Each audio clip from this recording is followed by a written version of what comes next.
This is the Ethanol Report, the industry podcast from the Renewable Fuels Association since 2008. I'm Cindy Zimmerman.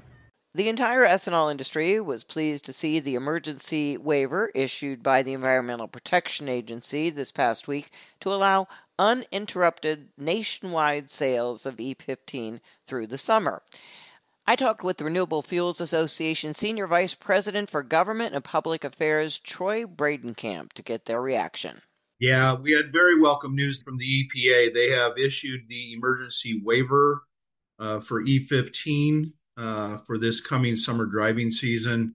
E15 is not available for sale usually because of a vapor pressure issue during June 1st to September 15th.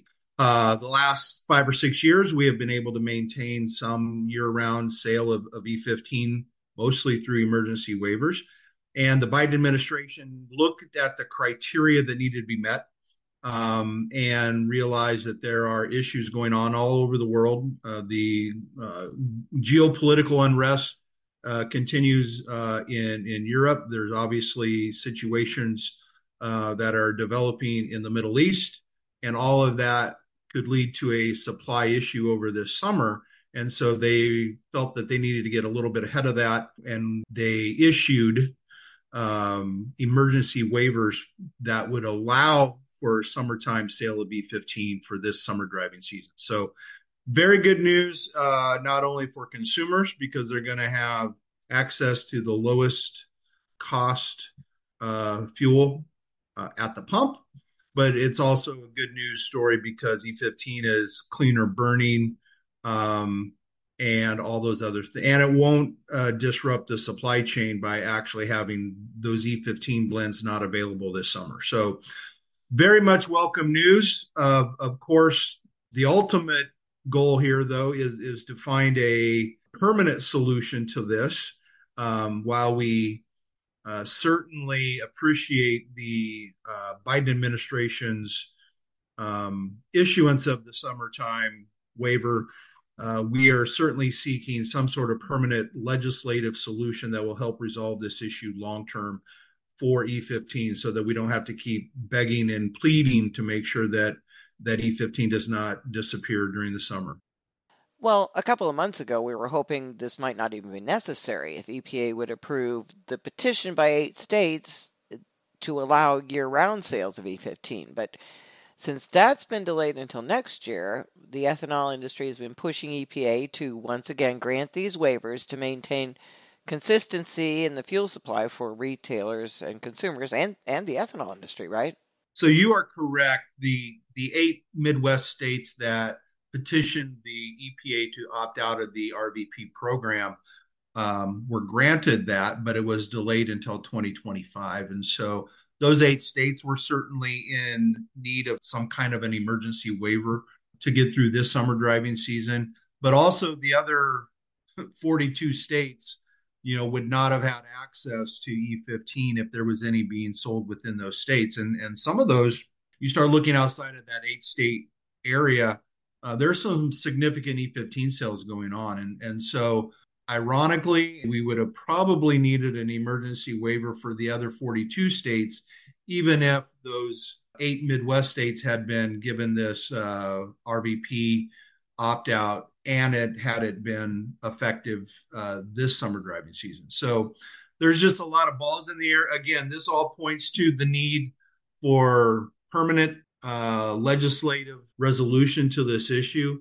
It's there in a bill that's been introduced not only in the Senate in S2707, but we're also working to get a bill introduced in the House so that we can permanently and in a forever way, resolve this issue so that consumers have certainty, the industry would have certainty, retailers that are looking to adopt E15 and to install the infrastructure needed to utilize E15, they would have certainty. All of that is what's required, and the federal legislation is what would make that happen. So you're saying if we don't have a permanent solution by next summer, we would have to have waivers again for those other 42 states, or else would that mean they have to have different types of fuel for different areas then? It would make it a challenge. There is no doubt about that. Which is why we've been working very closely with the American Petroleum Institute, which is the largest trade organization for oil and gas companies and refineries. They realize that that eight-state opt-out is not ideal for them. I think they understand why it was asked for by those eight states. But you're right; it would require a different base fuel, a lower volatilization fuel to be utilized and be brought into those states during the summer. So again, if you had harmonization across the country by having year-round D15 resolved, then that would be a far better solution and a far uh, better position for our supply chain, um, so that there isn't disruption or there's no bottlenecks or anything like that. So, yes, that's again speaking to the need for a federal legislative fix. All right, well, then tell us more about the Nationwide Consumer and Fuel Retailer Choice Act and where we are with that. So we continue to push to make sure that the legislative solution to E15, which is S2707, the Nationwide Consumer and Fuel Retailer Choice Act, is adopted by Congress as soon as possible.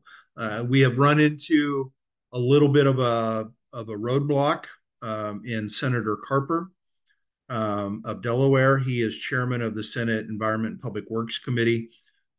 He has a refinery in his state that is not supportive of getting year-round E15 resolved, and so he has made it clear to us that until that refiner is satisfied with whatever compromise language we might come up with, that he's not going to support it. So that's where we're at. We're trying to work ways around that issue with him. We're trying to make sure that Midwest Democrat colleagues of his are weighing in and are expressing to him the need to get this permanent solution um, passed and resolved.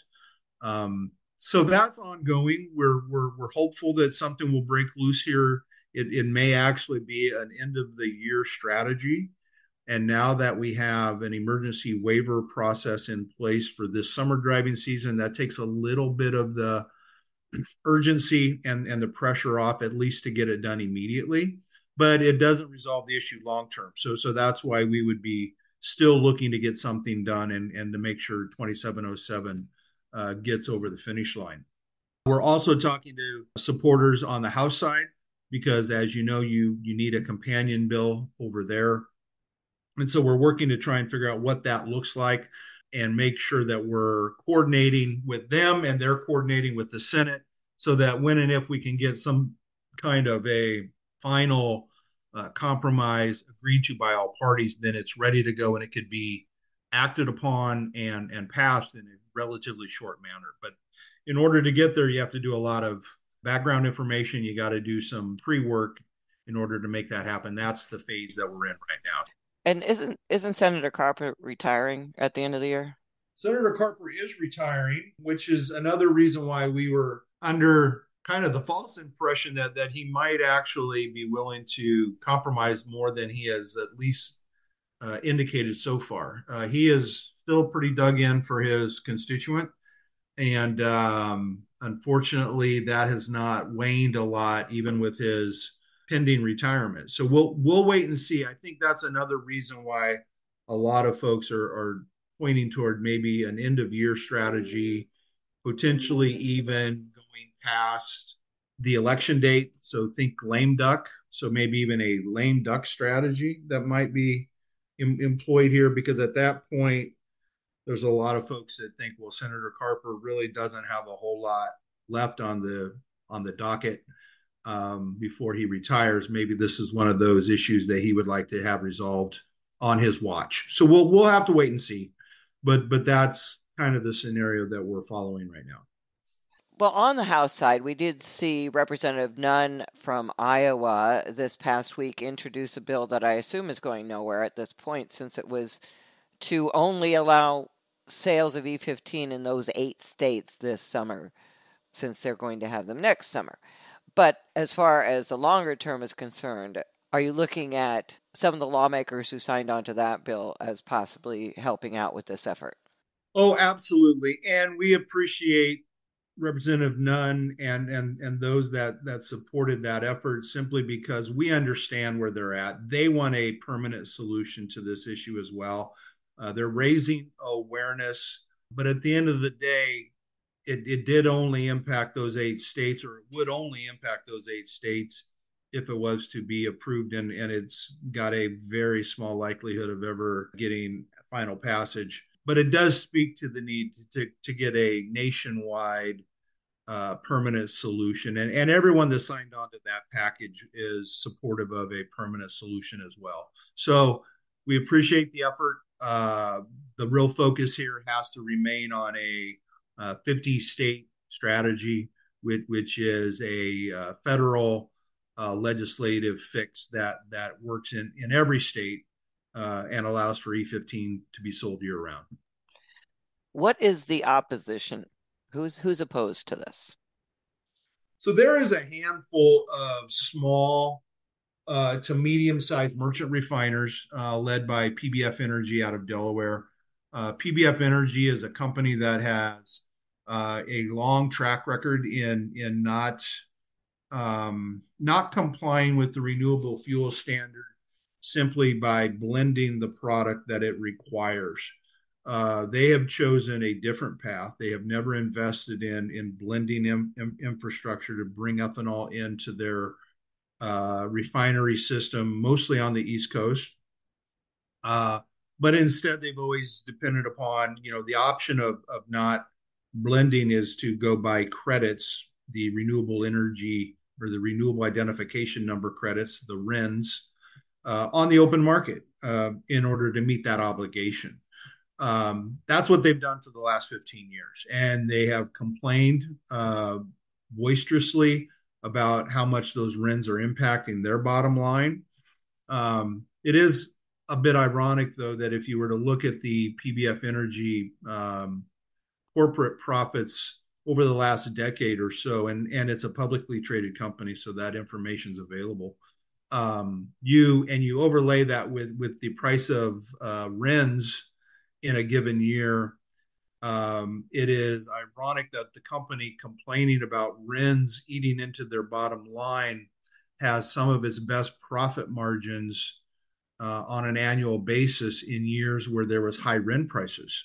So clearly, those high RIN prices that they were paying in order to comply with the renewable fuel standard didn't hurt their bottom line too much because those were, again, somewhat, record year profits for them over the last 10. So there's a lot of rhetoric that is spoken by these groups. I think they just want to make sure that a product that they don't manufacture doesn't have any more space within the gas tank. And so I think it really does come down to market share for them, and they're not willing to give that up.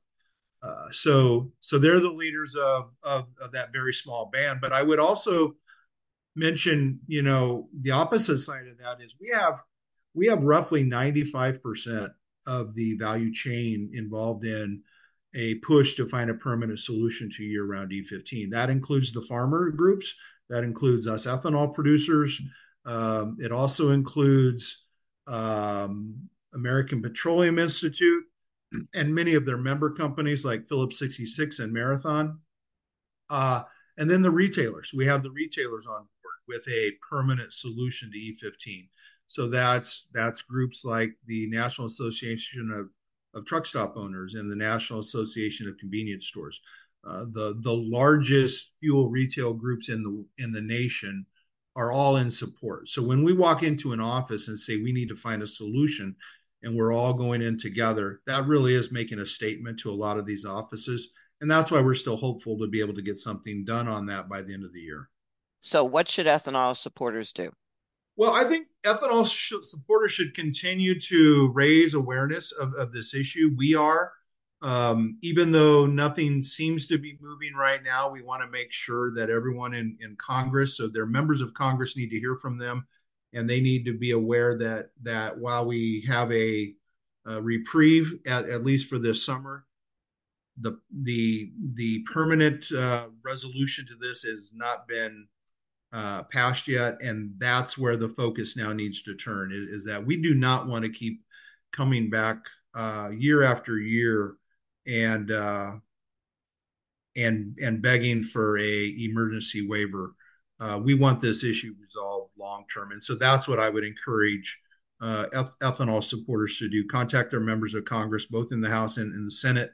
Let them know E15 is important, and it's important to make sure that it's available year round, and we need to find a resolution to that issue.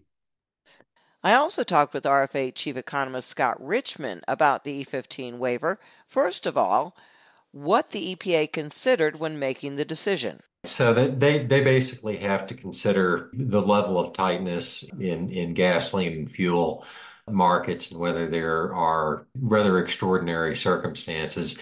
It's not just a question of whether gasoline prices are high, although that is the case this year that we're starting to get elevated gasoline prices. But if you look at the numbers, EPA had issued a waiver last year allowing E15 sales during the summer. And if you look at crude oil stocks and overall product and gasoline stocks, they're right about where they were last year at this time. So it made sense for EPA to go ahead and issue this waiver, especially against the background of the geopolitical tensions that exist, the war between Russia and Ukraine, and Russia being a major crude oil and fuel supplier, and then the enhanced tensions in the Middle East with the conflict in Gaza, and also, even though it hasn't been as much in the news lately, the implications for shipping from the attacks by Houthis in the Red Sea. So it did make sense for EPA to go ahead and issue a waiver for this summer, just the way that they have the last couple of summers.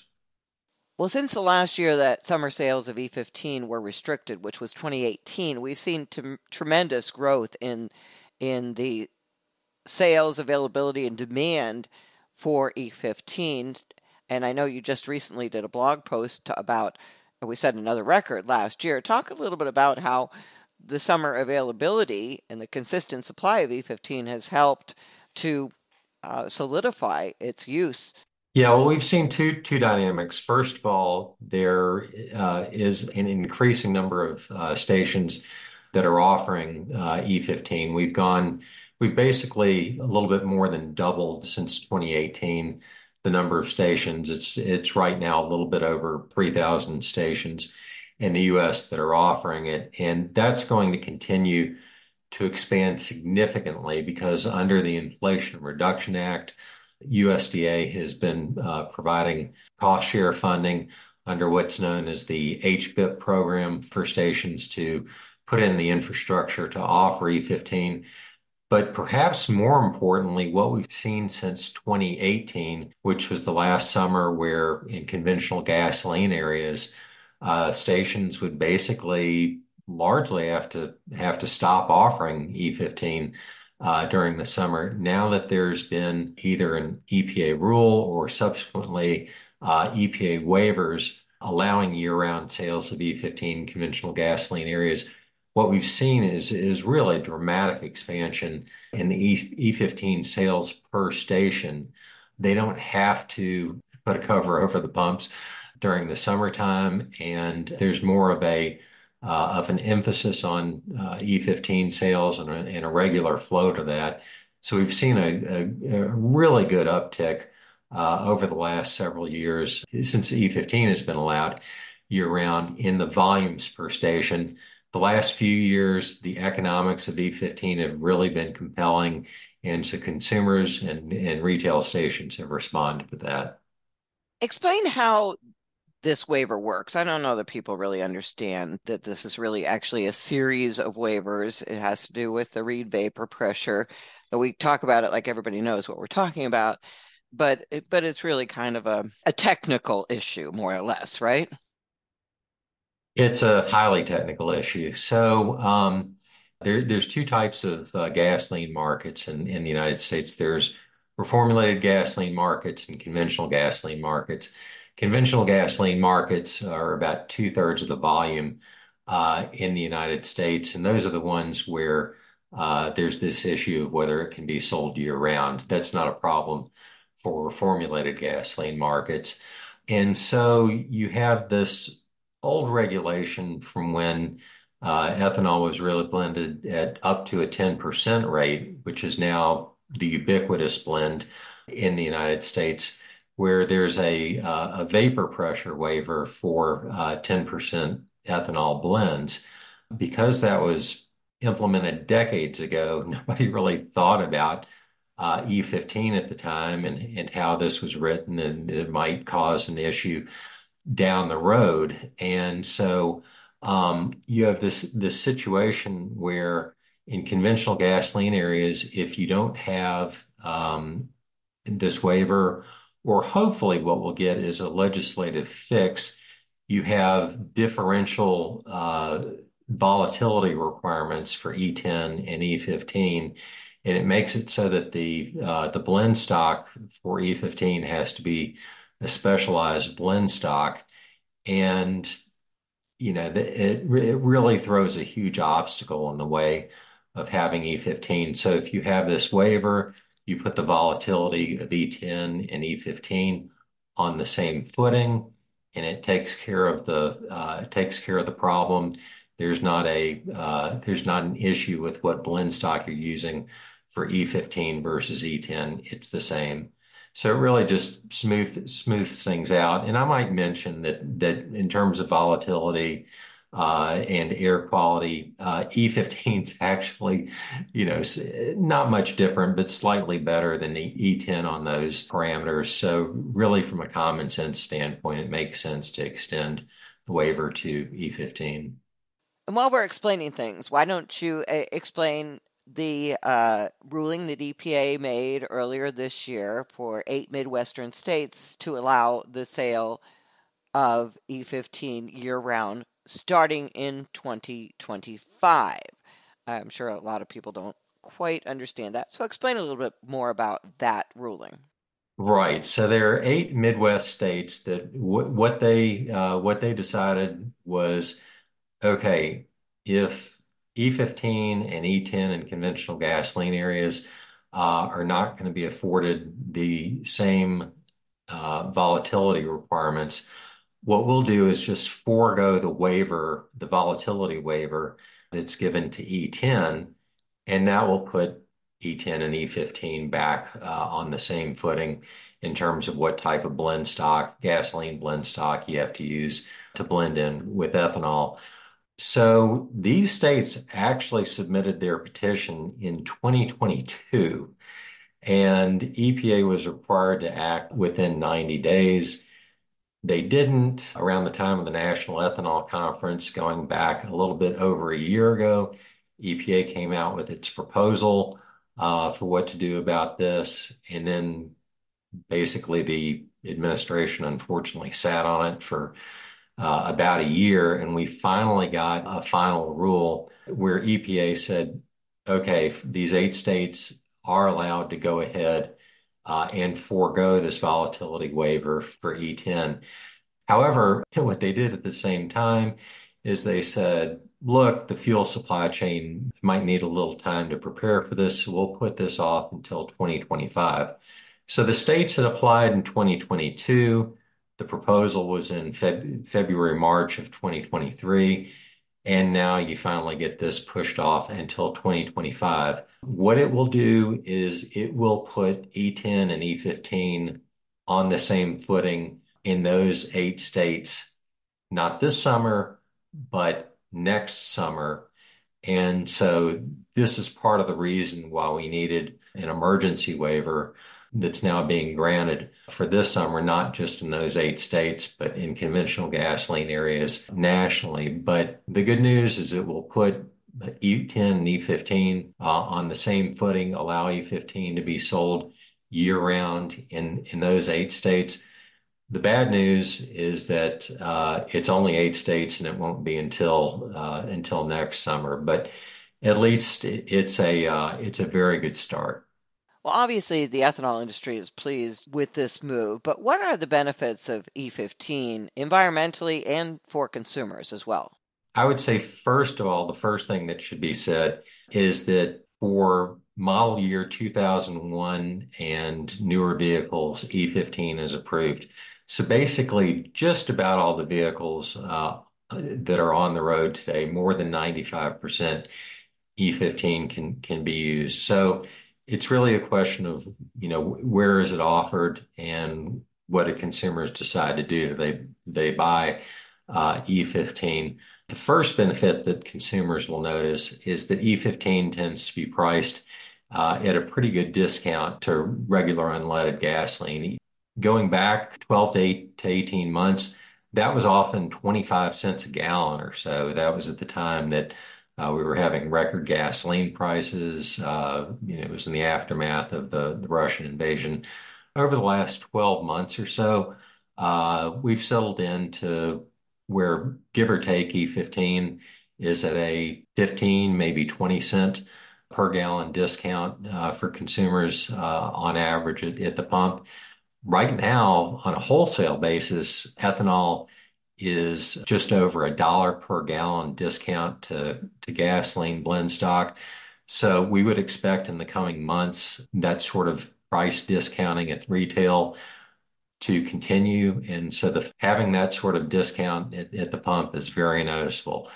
The second thing is ethanol cuts greenhouse gas emissions relative to fossil gasoline somewhere, let's call it on the order of 50%, depending on how you measure it, maybe a little bit less versus gasoline. And so by using more ethanol in gasoline and less fossil fuel, you're cutting greenhouse gas emissions. And at the same time, if you look at criteria pollutant emissions, air quality, the different measures, E15 compared to the more common E10, all the air quality measures are either pretty much the same or better with E15. So you're saving money, you're cutting greenhouse gas emissions, and air quality measures are the same or better. So it's a pretty winning combination. Just another reason why this shouldn't really be an issue anymore about whether E15 can be sold in conventional gasoline areas.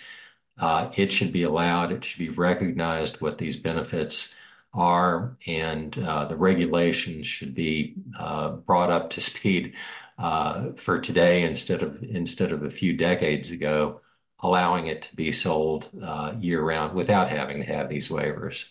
To learn more about E15, check the RFA website, ethanolrfa.org. And that's the Ethanol Report. Thanks for listening.